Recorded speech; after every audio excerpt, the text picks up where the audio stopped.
रात के ठीक 2 बज चुके थे। गांव की वो लंबी सुनसान सड़क जैसे किसी ने दुनिया से काट दी हो। आसमान में बादल छाए हुए थे। चांद कभी बादलों के पीछे छुप जाता तो कभी हल्की रोशनी जमीन पर गिराता। हवा में ठंडक थी, लेकिन ये ठंड सिर्फ मौसम की नहीं थी। दूर कहीं कुत्ते के भौंकने की आवाज आती, फिर अचानक सब शांत हो जाता, जैसे किसी ने उस आवाज को भी निगल लिया हो। यार, आज सच में बहुत लेट हो गया। काश बाइक ले आता। अब ये पूरा रास्ता पैदल ही जाना पड़ेगा। रवि के कदम धीरे धीरे उस रास्ते पर आगे बढ़ रहे थे, लेकिन उसके मन में हल्की बेचैनी पहले से ही थी। वो रास्ता छोटा जरूर था, लेकिन उस रास्ते की एक जगह पूरे गांव में बदनाम थी। उस रास्ते के बीच में था एक पुराना बरगद का पेड़, बहुत बड़ा, बहुत पुराना। उसकी जड़ें जमीन से बाहर निकली हुई थीं, जैसे किसी के मुड़े हुए हाथ जो किसी को पकड़ने के लिए तैयार हों। गांव के बुजुर्ग कहते थे कि उस पेड़ के नीचे रात में कोई नहीं रुकता, क्योंकि वहां कोई और भी रहता है। लोग भी ना हर चीज में भूत प्रेत जोड़ देते हैं। पेड़ है, बस पेड़। लेकिन जैसे जैसे वो उस पेड़ के करीब पहुंच रहा था, उसकी चाल धीमी होती जा रही थी। अचानक हवा तेज हो गई। पेड़ की पत्तियां जोर जोर से हिलने लगीं, जैसे कोई उन्हें हिला रहा हो। ये हवा अचानक। उसने चारों तरफ देखा। सड़क खाली थी, कोई नहीं। लेकिन फिर भी उसे साफ महसूस हो रहा था कि कोई उसे देख रहा है। कौन है?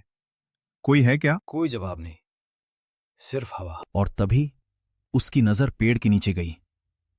वहां कोई खड़ा था। एक औरत, सफेद साड़ी, लंबे खुले बाल, चेहरा झुका हुआ।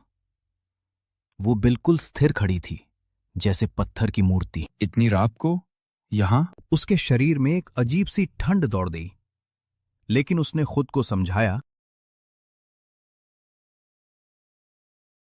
गांव सरैया, जहां शाम होते ही लोग अपने घरों में बंद हो जाते हैं, क्योंकि गांव के बीचों बीच एक पीपल का पेड़ है, जिसके बारे में कहा जाता है कि वहां रात में कुछ अजीब होता है। मोहन शहर से अपने गांव छुट्टियों में आया था। उसे ये सब बातें बस कहानी लगती थीं। दादी, ये सब झूठ है। भूत वूत कुछ नहीं होता। बेटा, उस पेड़ से दूर रहना, खासकर रात में। लेकिन मोहन ने ठान लिया, आज रात वो सच जानकर रहेगा। जैसे ही मोहन पेड़ के पास पहुंचा, अचानक हवा ठंडी हो गई और पत्तों की आवाज अजीब हो गई। कौन है वहां? अचानक पेड़ के पीछे से एक आवाज आई। क्यों आया है यहाँ? आप कौन हैं? मैं इस पेड़ का रखवाला हूँ। मोहन भागना चाहता था, लेकिन उसके पैर जाम हो गए। मुझे जाने दो, मैं फिर कभी नहीं आऊंगा। गलती मान ली तो सजा नहीं मिलेगी। अगली सुबह मोहन अपने घर के बाहर पड़ा मिला, और उस दिन के बाद उसने कभी उस पेड़ की तरफ देखा भी नहीं। एक गांव जहां रात होते ही सन्नाटा छा जाता था, और उस सन्नाटे के बीच खड़ा था एक पुराना घर, जिसके बारे में कहा जाता था वहां भूत रहता है। लेकिन उसी गांव में रहता था राहुल, जो इन बातों पर बिल्कुल विश्वास नहीं करता था। भूत वूत कुछ नहीं होता। राहुल को चॉकलेट से इतना प्यार था कि वो बिना चॉकलेट के एक दिन भी नहीं रह सकता था। एक रात जब बाहर तूफान था, राहुल की सारी चॉकलेट खत्म हो गई। अब मैं क्या करूं? तभी खिड़की से अजीब फुसफुसाहट आती है। चॉकलेट चाहिए? राहुल को लगा जैसे कोई उसे उस पुराने घर की तरफ बुला रहा है। क्या सच में वहां कुछ है? जैसे जैसे राहुल आगे बढ़ा, उसे अजीब आवाजें सुनाई देने लगी। दरवाजा अपने आप खुल गया, जैसे कोई उसका इंतजार कर रहा हो। अंदर जाते ही राहुल को लगा कि कोई उसे देख रहा है। कौन है? तुम आ ही गए। एक नीली रोशनी के बीच भूत धीरे धीरे सामने आया। मुझे चॉकलेट चाहिए। मैं जानता हूं, तभी तो तुम्हें बुलाया। भूत असल में एक बच्चा था, जो सालों पहले यहां रहता था। मुझे भी चॉकलेट बहुत पसंद थी, लेकिन एक दिन मैं अकेला रह गया। तो तुम यहाँ अकेले रहते हो? हाँ, मैं किसी दोस्त का इंतजार कर रहा था। राहुल ने डरना छोड़ दिया। अब तुम अकेले नहीं हो, मैं तुम्हारा दोस्त हूं। लेकिन याद रखना, अगर किसी और को ये बात पता चली तो मैं हमेशा के लिए गायब हो जाऊंगा। उस दिन के बाद राहुल बदल गया। वो अक्सर गायब हो जाता और वापस आता हाथ में चॉकलेट लेकर। कहते हैं आज भी उस घर में रोशनी जलती है, और अगर तुम्हें भी कभी रात में आवाज आए चॉकलेट चाहिए, तो समझ जाना वो भूत तुम्हें बुला रहा है। रात के 11 बजे थे। तेज हवा चल रही थी।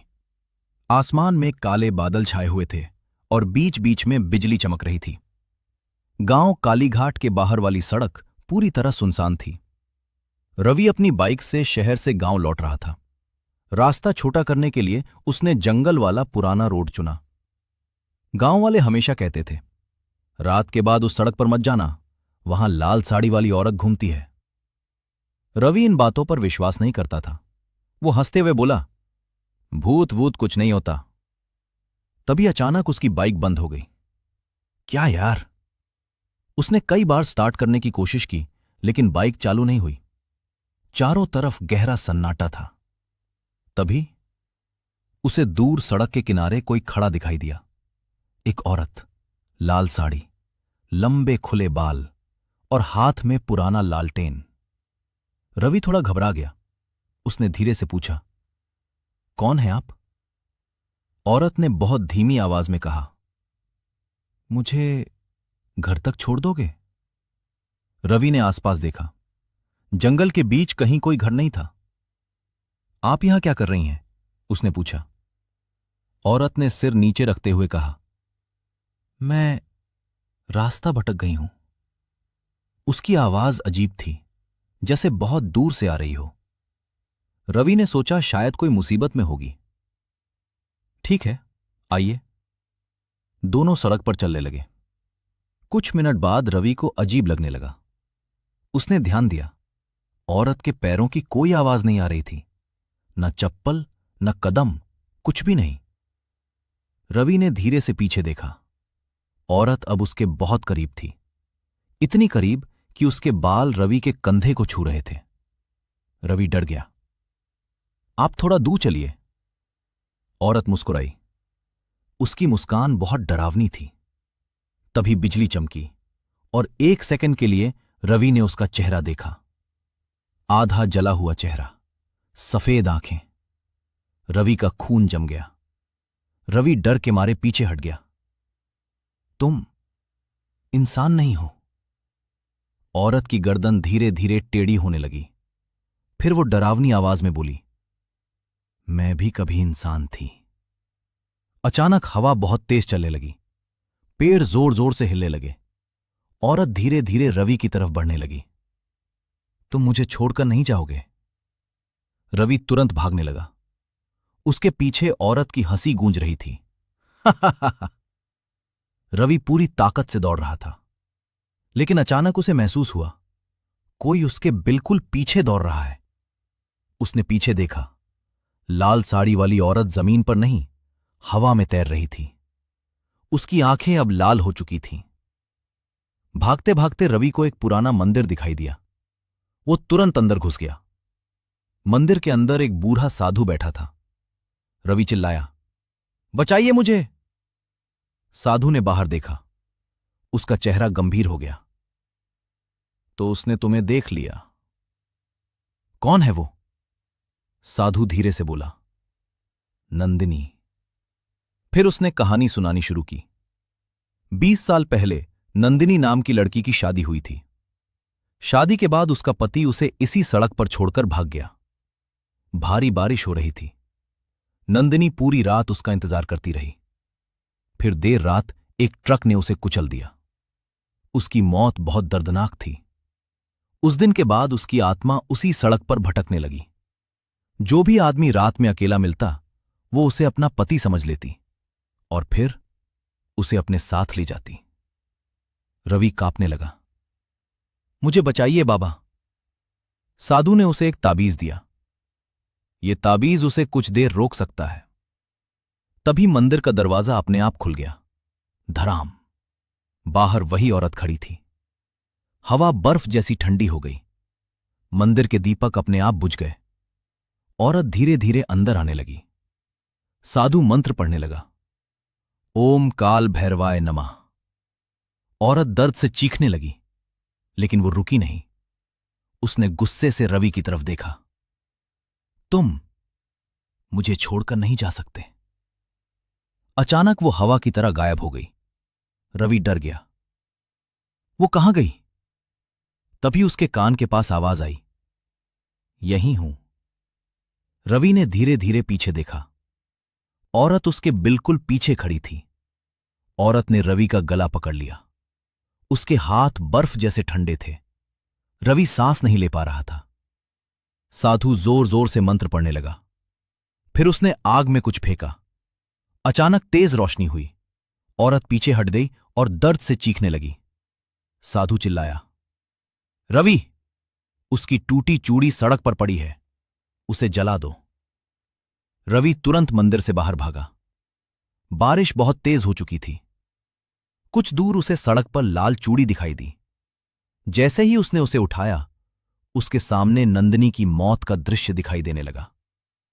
बारिश, अंधेरी सड़क और अकेली दुल्हन। रवि की आंखों में आंसू आ गए। तुम्हारे साथ बहुत गलत हुआ। पहली बार औरत की आंखों में गुस्से की जगह दर्द दिखाई दिया। रवि ने चूड़ी आग में फेंक दी। अचानक पूरी सड़क पर तेज हवा चलने लगी।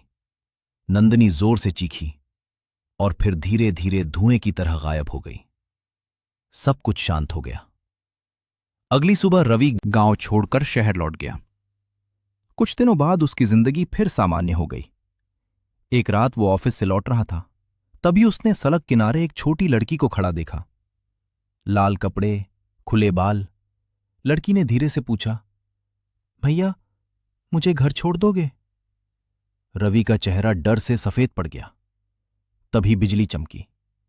लड़की की आंखें पूरी सफेद थीं और दूर जंगल में फिर वही डरावनी हंसी गूंज उठी। रात के करीब 11 बजे थे। बारिश लगातार हो रही थी। गांव के बाहर एक पुराना घर था जिसे लोग काली हवेली कहते थे। कहा जाता था कि वहां रात में किसी औरत के रोने की आवाज आती है। एक दिन राहुल और उसका दोस्त अमित हिम्मत करके उस हवेली के अंदर गए। टॉर्च की हल्की रोशनी में टूटी दीवारें और जाले दिखाई दे रहे थे। अचानक ऊपर की मंजिल से थक थक थक की आवाज आई। अमित डर गया। चल यहां से निकलते हैं, उसने धीरे से कहा, लेकिन राहुल आगे बढ़ गया। जैसे ही वे सीढ़ियों के पास पहुंचे, उन्हें एक बूढ़ी औरत दिखाई दी। उसके लंबे सफेद बाल थे और आंखें पूरी काली। औरत धीरे से बोली, तुम लोग मेरे बेटे को देखा है? दोनों डर के मारे पीछे हट गए। तभी टॉर्च बंद हो गई। पूरा घर अंधेरे में डूब गया। ऊपर से फिर वही आवाज आई, थक थक थक। राहुल ने कांपते हुए टॉर्च दोबारा चालू की, लेकिन अब वह औरत उनके बिल्कुल सामने खड़ी थी। अगली सुबह गांव वालों को हवेली के बाहर सिर्फ अमित मिला। वह चुप था, डरा हुआ था और बस एक ही बात बार बार बोल रहा था। राहुल ऊपर चला गया, लेकिन वापस नहीं आया। रात के करीब 11 बजे थे। बाहर हल्की बारिश हो रही थी और घर के अंदर गहरा सन्नाटा फैला हुआ था। दीवारों से टपकती नमी और हवा की सरसराहट माहौल को और डरावना बना रही थी। राहुल अपने कमरे में लेटा था, लेकिन उसे नींद नहीं आ रही थी। नया घर होने की वजह से सब कुछ अजनबी लग रहा था। तभी अचानक टक टक की आवाज सुनाई दी, जो घर के आखिरी कमरे से आ रही थी। वह धीरे धीरे उस तरफ बढ़ा। हर कदम के साथ दिल की धड़कन तेज होती जा रही थी।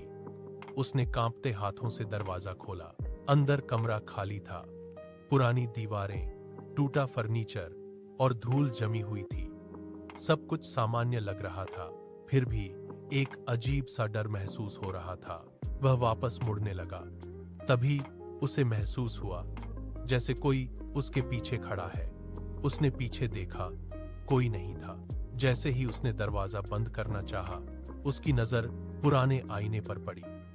आईने में उसके पीछे एक काली परछाई खड़ी थी। असल में वहां कोई नहीं था।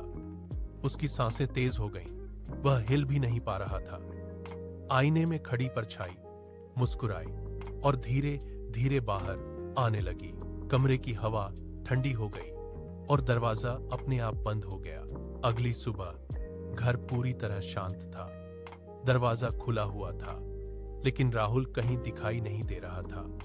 घर खाली था, लेकिन उस आईने में अब दो परछाइयां दिख रही थीं।